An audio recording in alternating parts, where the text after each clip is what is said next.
Akkuma yaadattan guyyaa muraasa dura afaan Oromoo Google keessatti fudhatama argachuudhaan akka afaan addunyaatti tiraansleeto yookaan jijjiiramu godhamuusaa ni yaadattu. Hunda dura baay'ee gammaddan isiniin jechuun barbaada. Faayidaan isaa maali? Innis faayidaa hedduu qaba. Fakkeenyaaf namoonni afaan Oromoo dandeettii hedduu qaban gara afaan Ingiliffaatti akkasumas gara afaan birootti tiraansleet godhu yookaan jijjiiruudhaan weebsaayitii garaagaraa barreessuufis ni danda'u. Akkasumas namoonni dandeettii afaan Ingiliffaas ta'ee akkasumas afaan namoota biroo hin dandeenye karaa gabaabaadhaan gara afaan Oromootti jijjiiranii dubbisuu fi akkasumas waa hubachuu ni danda'u. Viidiyoo irraa kana keessatti ammoo akkamiin akka itti fayyadamtan wal duraa duubaan kan isin agarsiisa. Viidiyoo kana hagadumaa daawwachuun na hojii tura. Guyyaa har'aa eegalee afaan kamiyyuu gara afaan Oromootti akkasumas afaan Oromoo gara afaan kamiyyuutti tiraansleet yookaan ammoo jijjiirachuu dandeessanii mi'aan fakkeenyaaf tiraansleet godhee isin agarsiisa. Akkuma agartan barreeffama amma iskiriin irratti agartan kana kooppii niin godha afaan Ingiliffaatiin barraa'e.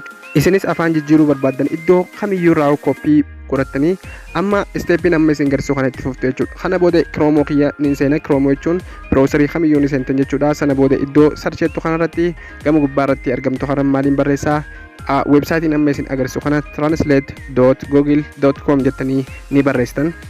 Haala kanaan translate.google.com haala kanaan yeroo barreessitan akkasumatti kunoo iddoo gama jalaa irratti isiniif baachuudha guys.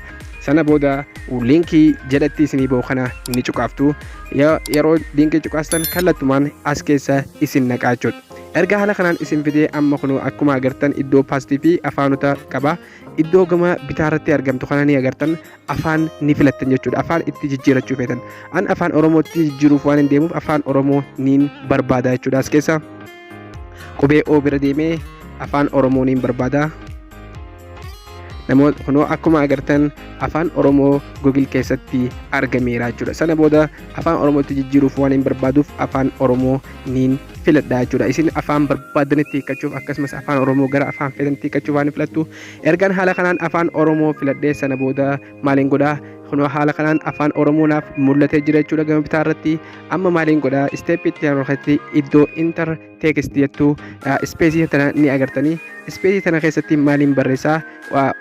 Barreeffamaan reefuu kooppii godhe san asitti paast niin godhaa jechuudha. Amma barreeffamicha paast godhuudhaaf maaliin godhaa? Iddoo banaa tana qaqqabee ta'an sana booda iddoo paast naa fidaa paast niin godhaa jechuudha. Yeroon paast godhu Google automaatikaalii kunoo akkuma agartan gara afaan Oromootti naaf jijjiirameera jechuudha. Namoonni weebsaayitii qabdan carraa kanatti fayyadamtanii maallaqa guddaa hojjechuu dandeessu. Akkasumas afaan Oromoo gara afaan biraatti afaan biraa gara afaan Oromootti afaan kamiyyuu jijjiirachuu dandeessu guys. Akka irraa gammaddan abdiin qabaa. Viidiyoon kun yoo isinitti tole laayik godhuun akkasumas namoota birootiif sheer godhaa haa baratanii jaa. Namoonni haaraa taatan ammoo chaanala keenyaaf sabiskiraayib godhuun akkasumas iddoo beel notifikashinii banachuudhaan maatii chaanala kanaatiif maatii ta'uu hin dagatinaa isiniin jaa. Waan daawwattaniif baay'ee galatoomaa. Yaadas ta'ee gaaffii kamiyyuu qabaattan karaa komantii naaf kaa'uun dagatinaa. Nagayaan tura.